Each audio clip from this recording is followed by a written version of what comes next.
This is Perspectives, the show where a conversation about our differences shows us how much we really have in common. I'm Candace Presley. Our focus today is women's health. My guest is Dr. John Lipman. He's a leading expert in the non-surgical treatment of uterine fibroids. He trained at Georgetown, Harvard, and Yale, and has perfected a procedure known as uterine fibroid embolization. And this is a problem that affects many women. 80% of the women, Dr. Lipman, impacted are women of color. Just set for the audience, what are fibroids? Fibroids are benign tumors. They're the most common pelvic tumor seen in women. And as you mentioned, it's common in all women, but particularly common in women of color. 80%, as you mentioned, of African-American women have these benign tumors. Now, while they are benign, they do cause, in a lot of women, some really miserable symptoms and can really affect their quality of life dramatically. I mean, for some of these women, everything they do revolves around their menstrual, because the main symptom here that fibroids cause is heavy menstrual bleeding. It's the number one reason why women have these heavy periods. Do we know what causes these benign tumors to grow in a woman? Well, unfortunately, we don't know where fibroids come from, but hopefully there's hope on the horizon. HR 2007, the Stephanie Tubbs Jones Fibroid Research and Education Act, is in the House, and there is a corresponding bill in the Senate that will hopefully bring much needed research to fibroids. 30 million a year for 5 years is what the act allows for. But while nobody knows where they come from, once they arrive on the scene, they grow with estrogen. So we employ and try to get an anti-estrogenic approach.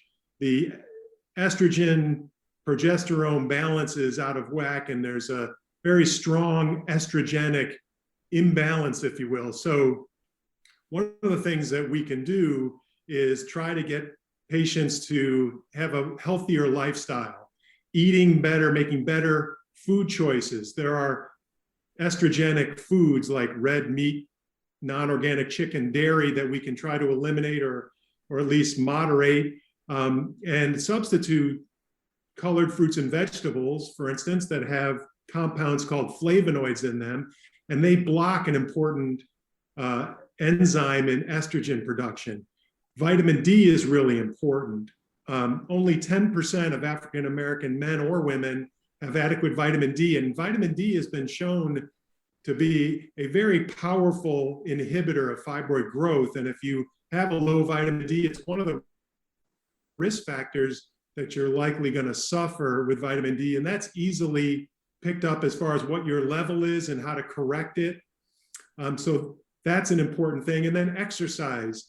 Estrogen is stored and produced in body fat. It's one of the reasons why African-American women disproportionately suffer with these benign tumors. So everybody kind of knows roughly what their ideal body weight for their frame is. So we, again, try to encourage them to get as close to their ideal body weight and shed this excess body fat, because that's an important component here too. In addition to the things that you've just described, if a woman suspects that she is suffering from fibroids, what are the ways in which they are being treated today? Well, if someone feels that they have fibroids, and some of the ways that they present, either, as I mentioned, heavy periods is a common one because it's the most common reason why women have these heavy periods. They may feel their actual fibroids. Fibroids grow in the uterus and can make a woman look pregnant. In fact, gynecologists will often describe a woman's uterine size that's filled with fibroids based on a similar size pregnancy. And so there's nothing worse than looking pregnant if you're not pregnant. And so that's, the woman may feel something, because these tumors are hard and firm. They're like rocks. And that's how they cause their symptoms. They press on things. So they can press on the lining of the uterus to cause these heavy periods. They can press on the bladder. The bladder sits right in front of the uterus. So the fibroids that are located at the front will press on the bladder like a paperweight, and so act like a rock and women will end up having to urinate more frequently, or they'll wake up in the middle of the night to urinate. And so that's very disabling. It can cause other symptoms based on their location.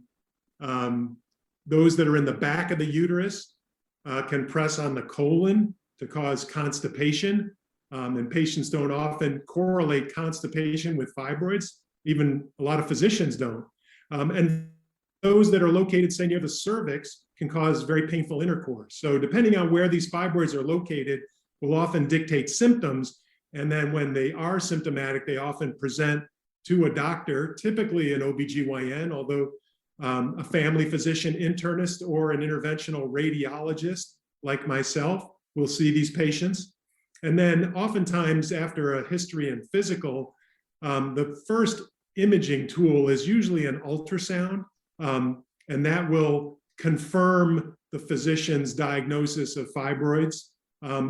We use even a more sophisticated imaging tool called MRI, which is way more sensitive, has a much higher resolution than ultrasound, because we're doing a procedure that really requires much more mapping and of the fibroids than just simply, do I have them, yes or no, which is what is answered with an ultrasound. You described yourself as an interventional radiologist. What does that mean? It's a physician that is specialized in these minimally invasive therapies all over the body.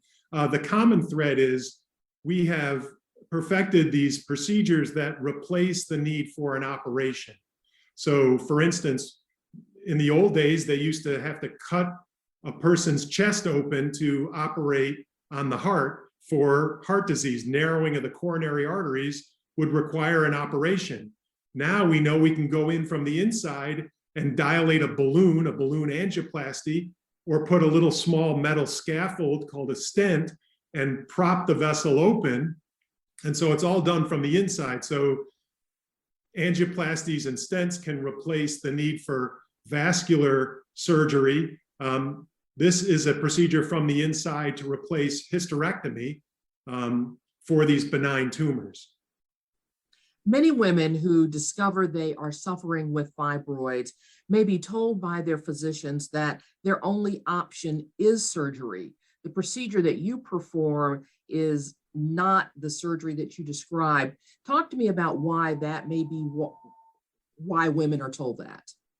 Well, unfortunately, as you mentioned, most women that present with symptomatic fibroids will not be told about this procedure that we perform, and we've been performing it here for many years. It's well proven safe and effective. I've been doing it here at the Atlanta Fibroid Center for over 25 years.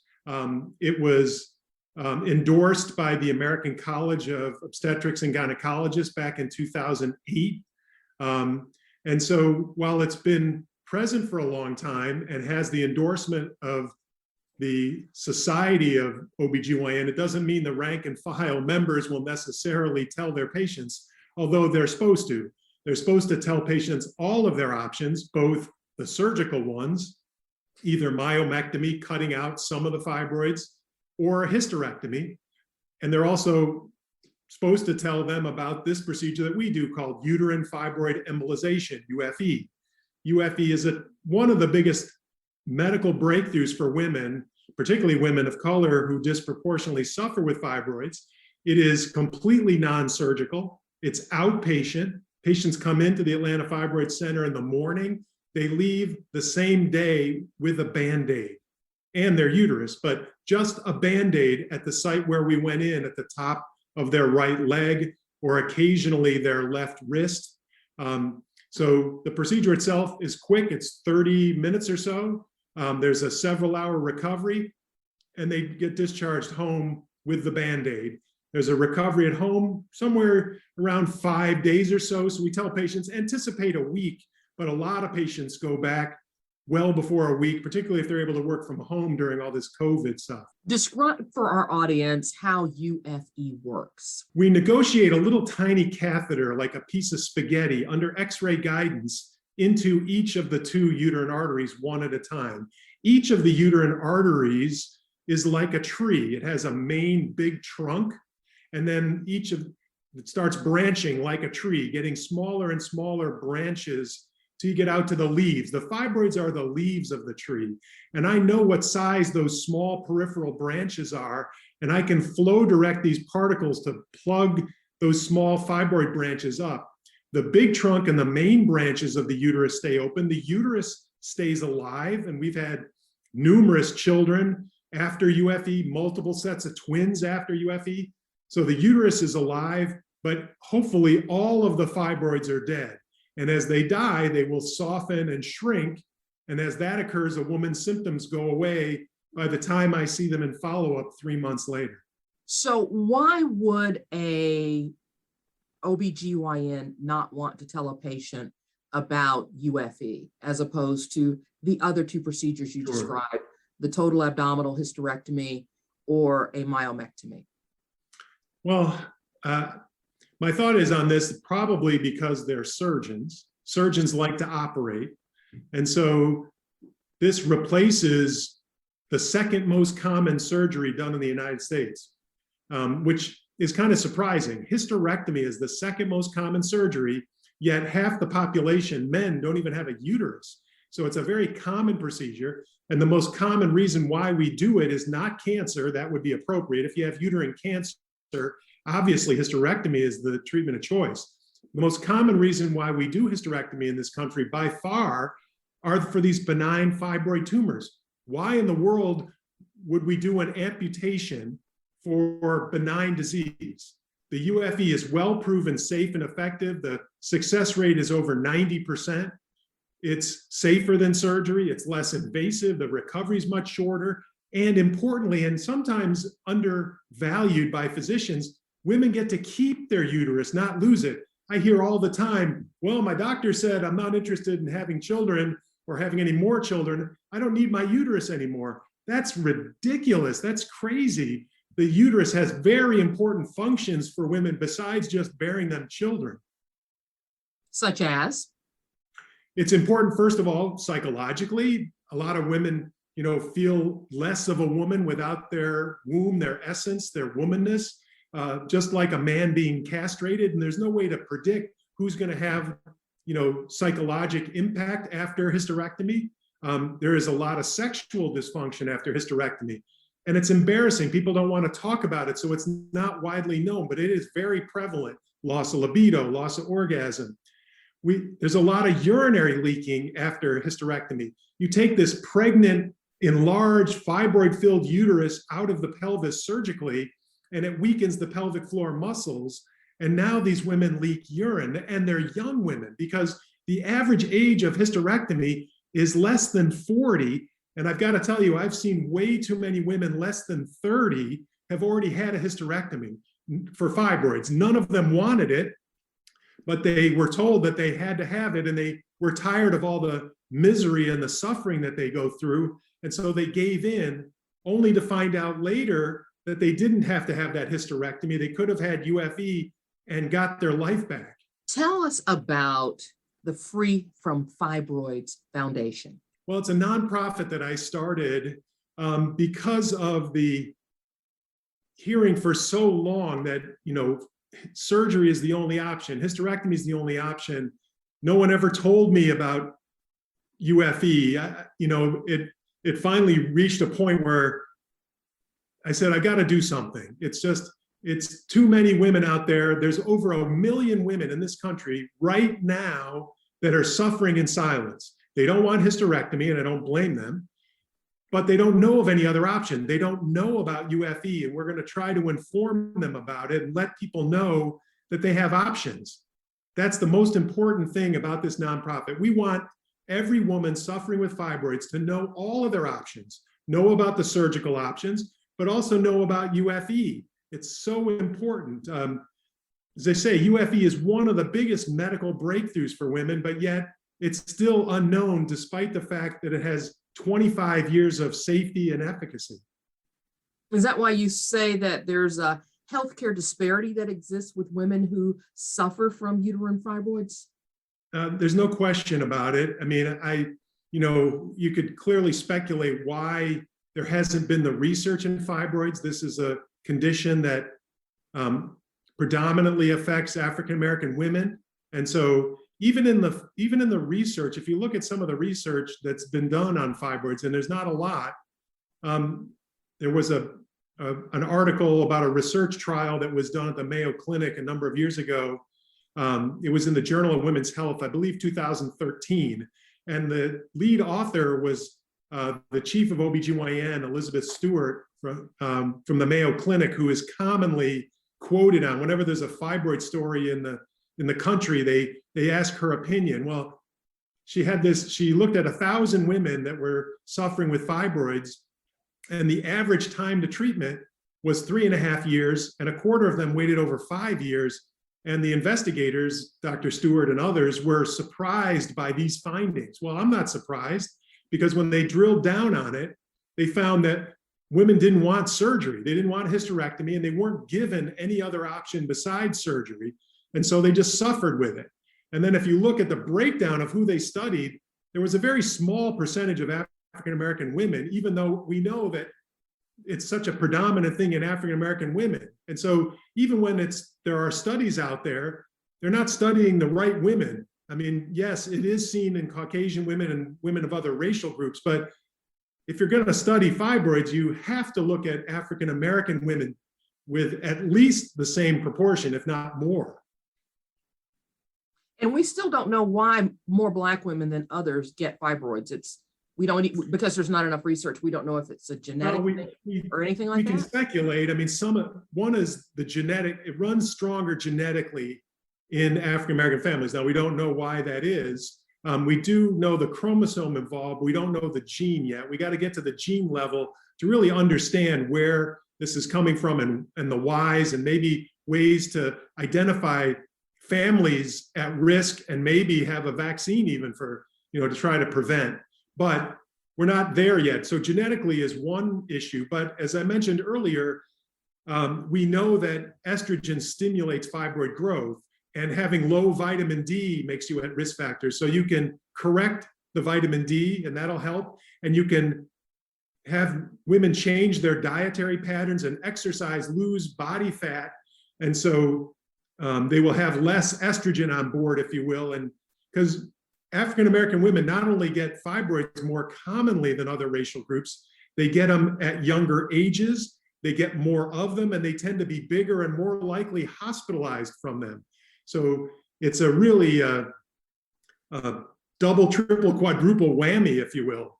And so more research is definitely in order, and the reasons why we haven't looked into it, yes, I'm sure based on the mistrust of the medical community and the history of things like Tuskegee and Mississippi appendectomies, definitely, particularly in the South where we're at, is I'm sure has an impact and leads to a lot of this disparity. But hopefully with this HR 2007 and some of these other initiatives, the comparable one in the Senate, we can start addressing some of these inequities. And I'm a volunteer academic position at Morehouse School of Medicine here in Atlanta, and I know that they are very focused on ending a number of these disparities, and this is just one of them.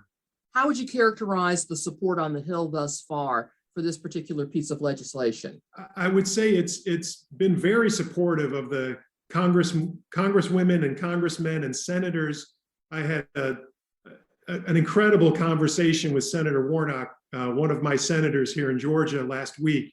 And he shared with me some firsthand knowledge of the impact that fibroids had on his family. He was very familiar with it, and not only very gracious with his time, but he listened, and he was very empathetic to the problem. He knows of it firsthand, and pledged support to try to help with this. So I've been encouraged by the number of meetings that we've had with both congresswomen and men and senators like Senator Warnock.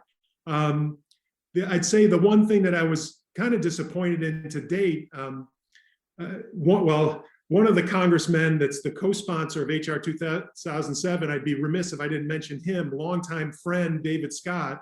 He's also, say, a co-sponsor of HR 2007, and kind of remiss, should have said that earlier. But one of the things as far as the disappointments is that there, to date, all of the co-sponsors on HR 2007 are Democrat.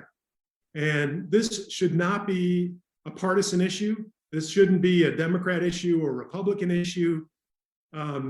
This is something that should be absolutely embraced by both sides of the aisle. And our focus now is trying to get Republican legislators. In fact, later this month, I'm meeting with one of the ones in Florida that hopefully will be the first to get on board with this. We have scheduled a meeting with Senator Scott from South Carolina, African-American senator. This is an issue that should not be Democrat or Republican. I mean, I know they don't agree on many things, but this is one clearly they should be able to agree on. What can our audience do to provide support for you and other physicians who want to make sure that this piece of legislation crosses the finish line and gets the president's signature, but also finally that there would be the research into the successful treatments for fibroids for women who suffer with them? Well, they can first go to our website, freefromfibroids.org. Free from, it's like an alliteration, it's hard. Freefromfibroids.org. That's our foundation, our nonprofit. And there is a place for them to kind of get on our list, sign up, and then add their support to HR 2007 and the Senate corresponding legislation S2444. And we hopefully will have things very soon where, depending on your state, we can send out things based on your state to your state legislators. But right now, they can at least get on the bandwagon, and we'll keep them up to date on the legislation and how it's moving through. And then if we need them to actually sign the actual petition, we will have them do that if they're willing to do that. And hopefully that will be a very simple thing. We'll try to make it as easy as possible for people to lend their support so that their legislators know that this is something supported by a lot of people. And in this $30 million a year for research, is UFE included in that research? Is there anything more that needs to be done so that non-surgical as well as surgical options for women are researched?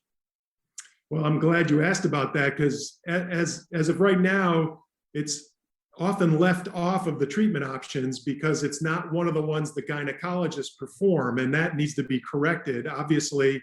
And so while one part of the legislation is solely on research, $30 million a year for 5 years to the NIH, the other arm of this bill is to direct the CDC for educational materials to primary care physicians, general practice family physicians, as well as the lay community, the general public, on all the treatment options. And one of the things we were concerned about is a number of times UFE is left off, and it needs to be included. So one of those things that we're most interested in is to make sure that when these educational materials are going out to the public and to physicians, it has to have UFE in there. It's, as I say, it's one of the biggest medical breakthroughs for women. It's got to be included. So that's another point of emphasis that we're trying to get through. Stay right where you are. We're talking to John Lipman. He's a leading expert in the non-surgical treatment of uterine fibroids. If you suffer from uterine fibroids or have a girlfriend who needs to know more, stay again right where you are. Dr. Lipman will let you know how to reach him when we return. I'm Candace Presley, and this is Perspectives on KISS.